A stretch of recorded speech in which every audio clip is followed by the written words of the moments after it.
The Gilded Age has never been more dangerous. In the final episode of Season 3, secrets burst into the open, loyalties are tested, and every character is standing at the edge of a cliff. Just when you think you know who will win the battle for power, the game changes. But what really happened in Episode 8, and how does it set the stage for a Season 4 that could turn everything upside down? Let's go deep into the events that left viewers shocked and ready for more. The Gilded Age is a story about ambition, rivalry, and survival in New York's high society during the late 1800s. Every character is playing a game, whether it is for love, money, or power, and every move has consequences. In Season 3, the tensions that began years ago have grown into full-scale battles. Bertha Russell has been working tirelessly to climb to the very top of the social ladder, but every step upward means stepping on someone else's toes. She has made allies, but she has also made enemies who are just as determined to stop her rise. Marian has been living between two worlds. The strict traditions of old money society and the modern ideas of independence and self-choice. This season, her choices have been harder than ever. She has been pulled into situations where following her heart could mean destroying her reputation, and staying safe could mean giving up her dreams. Her story has been one of quiet strength, but in Episode 8, she faces a moment where silence is no longer possible. Meanwhile, George Russell has been building his empire with the same sharp focus as his wife, but in the world of business, fortunes can turn overnight. A risky investment has been hanging over his head all season, and his rivals are waiting for any sign of weakness. Every decision he makes now could either protect the Russell family's future or destroy everything they have built. Season 3 has been filled with alliances made over glittering dinners, betrayals whispered in dark hallways, and social events where every smile hides a secret. As Episode 8 begins, the pieces on the chessboard are in place. One wrong move, and someone will lose it all. What makes this episode so powerful is not just the drama on the surface, but the way every choice ties into a larger game. A game that Season 4 promises to make even more dangerous. Episode 8 opens like a calm before a storm. But it is the kind of calm that feels dangerous. The city is dressed for winter, but under the glittering lights and snow-dusted streets, everyone is moving with a purpose. The air feels heavy, as if every character knows something is about to change. The first scene takes us into the Russell home, where Bertha is preparing for what could be her most important event yet. Her eyes are calm, her voice steady, but there's a sharpness in her movements. She knows that tonight is not just another social gathering, it is a test. And one wrong step could undo everything she has worked for since arriving in New York. Marian, on the other hand, is in a quieter space, staring out a window with a letter in her hand. The letter is short, but it has the power to change her entire future. It is an invitation, but not to a party. It is a choice, one that could take her far from the safety of her current life, or keep her trapped in it forever. This moment is brief, but it carries the weight of her entire season's journey. The camera lingers on her face just long enough for us to see the doubt, the hope, and the fear, all fighting for space in her mind. Meanwhile, George is seated in a smoke-filled room with three of the most powerful businessmen in the city. His latest railway deal has hit a wall, and the numbers do not look good. What's worse, someone in that room is not there to help him, but to watch him fail. The tension is silent but sharp, like the flick of a blade. Every sentence is measured, every handshake hiding an agenda. When George leaves, there is no music, no dramatic cue, just the sound of his footsteps echoing against the marble, telling us that he has a decision to make, and soon. The episode weaves between these three threads, pulling them tighter with every scene. At a lavish dinner later that night, Bertha and her rival exchange words that are polite in tone but laced with venom. Marian quietly slips out of the event, disappearing into the night with the letter still tucked in her coat. Standing at the far end of the room, raises a glass but does not smile. It is a perfect example of the Gilded Age's storytelling, where the biggest explosions happen not with shouting, but with a whisper and a well-timed glance. The final moments of Episode 8 are not loud, but they are heavy. a door closes. The carriage pulls away. Somewhere in the distance, we hear the faint sound of applause. It is not clear if someone has won or lost yet. But one thing is certain, nothing will be the same when Season 4 begins. Asterisk episode. 8 is not just a sequence of dramatic conversations and tense stares. It is a puzzle made of small, deliberate choices. Every costume, every prop, and every shadow in the background carries meaning. Viewers who watch closely will notice that the show is quietly planting seeds for Season 4 long before the episode ends. One of the first clues appears in Bertha's gown at the opening event. While her rivals wear pale silks and delicate lace, Bertha steps into the room in deep crimson. The color is not accidental. Crimson in the Gilded Age has always been a mark of power and defiance. It signals not just her determination to dominate the night, but also her willingness to break the rules of the old money elite. The camera subtly frames her in front of a massive oil painting of a lion mid-leap, as if to remind us that she is ready to attack, not defend. Marian's key seen by the window is also layered with quiet meaning. The letter in her hand is sealed with a dark blue wax stamp. Blue, in this world, is a color tied to loyalty and trust. Yet Marian's hesitation shows that this trust might come at a price. The shadows in the room are long, stretching over her as she stands frozen, suggesting that the decision she faces will cast consequences far into her future. It's a moment that seems small, but it mirrors a similar shot from Season 1, when she first had to choose between safety and risk. The parallel is deliberate. History might be about to repeat itself. In George's tense business meeting, there is a detail that is easy to miss. As he argues his position, one of the men at the table is quietly spinning a gold pocket watch. The movement is slow, methodical, and shown twice during the scene. It is not just a nervous habit in the Gilded Age. Repeated props often foreshadow events. A watch suggests time is running out, and the fact that it is gold ties the threat directly to wealth and status. This could be a signal that George's financial window to act is closing. And those around him know it, even the background settings hold meaning. During the dinner confrontation between Bertha and her rival, the dining room's massive chandelier is shown twice, once lit in full brilliance and later with several candles dimmed. The dimming happens right after a cutting remark from her opponent, hinting at the possibility that Bertha's control over the evening might be slipping. It is not obvious, but it leaves an uneasy impression, kind the show thrives on. By the time the episode closes, the symbolism becomes sharper. Marian's carriage ride away from the event passes a church in the distance, its bells ringing faintly. Bells often mark change, either as a warning or a celebration. The show doesn't tell us which this is, leaving the answer for Season 4. In the very last shot, a servant quietly closes a door behind Bertha.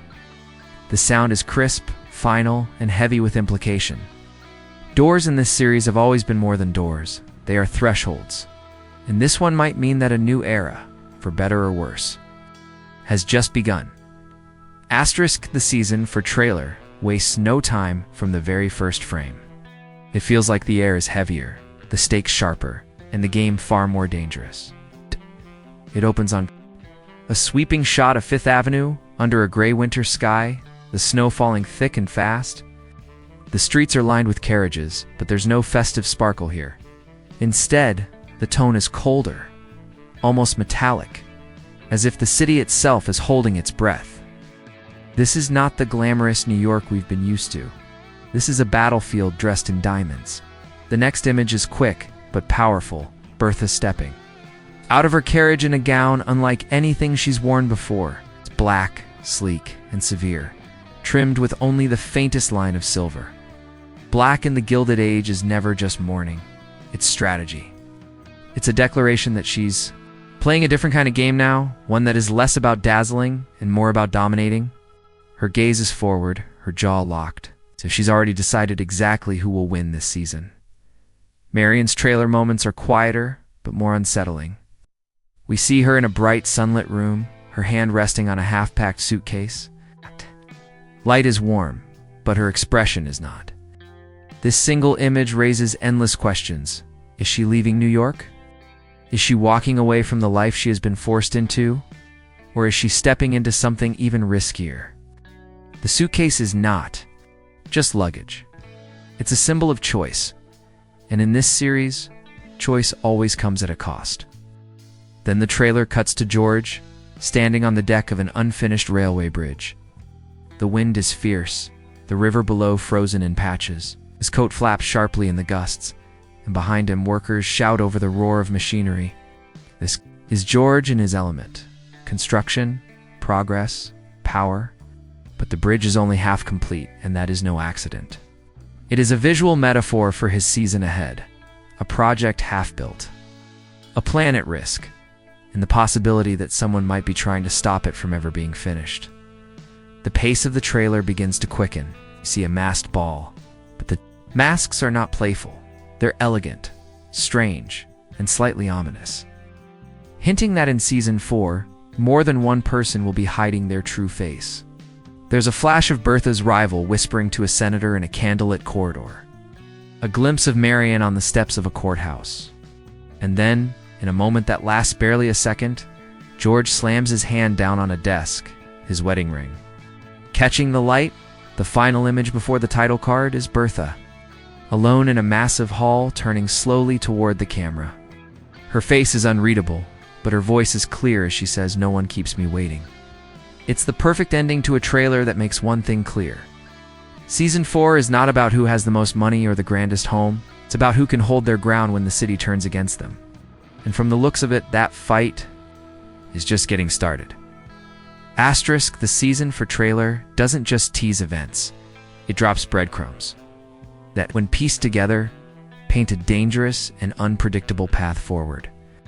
Fans have already started connecting dots, and the possibilities are as thrilling as they are unsettling.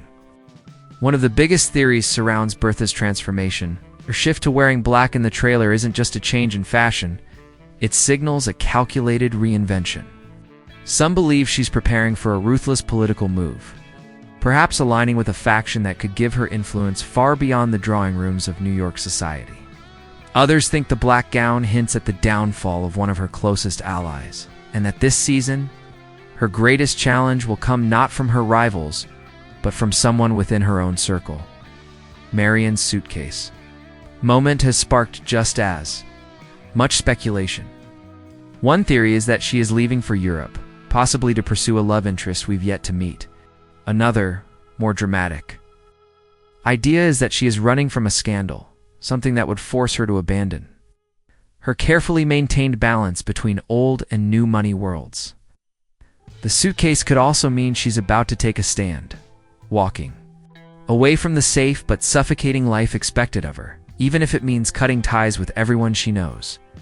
In the Gilded Age, leaving is never as simple as closing a door. It's opening one that leads into dangerous, uncharted territory. George's half-finished bridge has its own set of theories. Some viewers believe it represents a massive deal that could unite or divide New York's business elite. If he completes it, he could cement his dominance for years. But the trailer's cold, almost hostile tone during this scene has fans guessing that sabotage is at play. The fact that the bridge stands incomplete in the trailer could mean that someone powerful is working against him, possibly someone we least expect. The masked ball is another major point of intrigue. Masks have always been a rich metaphor in this series, but these are different, heavier, more ornate, and unsettling. Fans suggest this ball could be the scene where multiple storylines collide, where secrets are exchanged in whispers behind velvet curtains. A theory gaining traction is that one of the masks hides a character who is returning from the past, someone thought to be out of the game entirely, and their presence could tip the balance of power overnight. Perhaps the boldest fan theory comes from the final shot of the trailer, Bertha's line, "No one keeps me waiting." Some think this is a direct challenge to a rival. Others believe she's addressing someone unexpected, be even Marian or George, hinting at a fracture within her own family. It's a chilling possibility that the greatest battle of Season 4 won't be against society at large, but within the walls of the Russell home. If these theories prove true, Season 4 could be the most unpredictable chapter yet. Not just a fight for status, but a war where every relationship is a potential weapon. And as always in the Gilded Age, those who survive won't be the ones with the most wealth, but the ones who can outthink, outmaneuver, and outlast everyone else. Asterisk Season 4 of the Gilded Age is shaping up to be more than just another chapter. In the war between old and new money, it looks like the season where every unspoken threat finally takes shape. Episode 8 of Season 3 didn't just close a story, it unlocked a dozen new doors, and the trailer proves that not all of them lead to safety. We're staring down a season where the richest rooms in New York will feel like battlefields, where dinner tables will be as dangerous as courtrooms, and where the masks people wear in public will hide more than just secrets they'll hide. Weapons. Bertha's voice in that final trailer moment isn't just a line, it's a warning. Marian's quiet suitcase scene isn't just a choice, it's a risk that could cost her everything. And George's bridge isn't just steel and stone, it's a test of how far power can stretch before it snaps. We'll decide who sits at the top of New York's glittering world and who gets crushed beneath it. But here's the truth. The show has a way of turning every prediction upside down. The most dangerous character might not even be on your radar yet. The boldest move of the season might come from someone you've already counted out. The biggest loss might not be money or status, but trust. That's what makes the Gilded Age so addictive, it never plays by the rules we expect. So here's the question you need to think about before the first episode of Season 4 drops. Who do you think will betray first? Will it be a calculated strike by someone at the very top, or a desperate move from someone clawing their way up? Will alliances hold under the weight of ambition, or will they crumble the moment the lights go out at the ball? Drop your boldest predictions in the comments, and don't hold back. The wilder, the better. If you've spotted something in the trailer that could change the game, share it. We'll go through the best theories in the next breakdown, because in a season this unpredictable, even the smallest clue could be the one that changes everything. And remember, in the Gilded Age, nothing is ever what it seems. No one is ever truly safe. Asterisk, if Episode 8 was the spark, and the Season 4 trailer was the warning, then what comes next is the explosion. But here's the thing, the real secrets aren't in what the trailer shows, they're in what it doesn't. There are moments cut so quickly, so carefully, that most viewers will miss them on the first watch. A hand slipping something into a coat pocket at the masked ball. A shadow standing in the doorway behind Marian during her suitcase scene. A single name on a folded letter at George's desk, barely in focus, but enough to change the meaning of everything. In our next breakdown, we're going to slow these moments down frame by frame, because the Gilded Age has always thrived on the details hiding in plain sight. These are the clues the show's creators leave for the sharp-eyed. The patterns that tell us who's making moves long before they strike. Some of them connect back to Season 1 in ways you wouldn't expect. Others point toward betrayals that could break the Russell family from the inside out. And there's one particular shot, it's less than a second long, that could reveal the season's biggest twist before it even airs. We'll uncover that in the next video, along with a theory that might explain why Bertha's black gown isn't just a symbol of power, but of war. So if you think you've seen everything in the trailer, think again. Not the most dangerous stories in the Gilded Age are the ones told in silence, in shadows, and in stolen glances. In the next video, we'll bring those shadows into the light.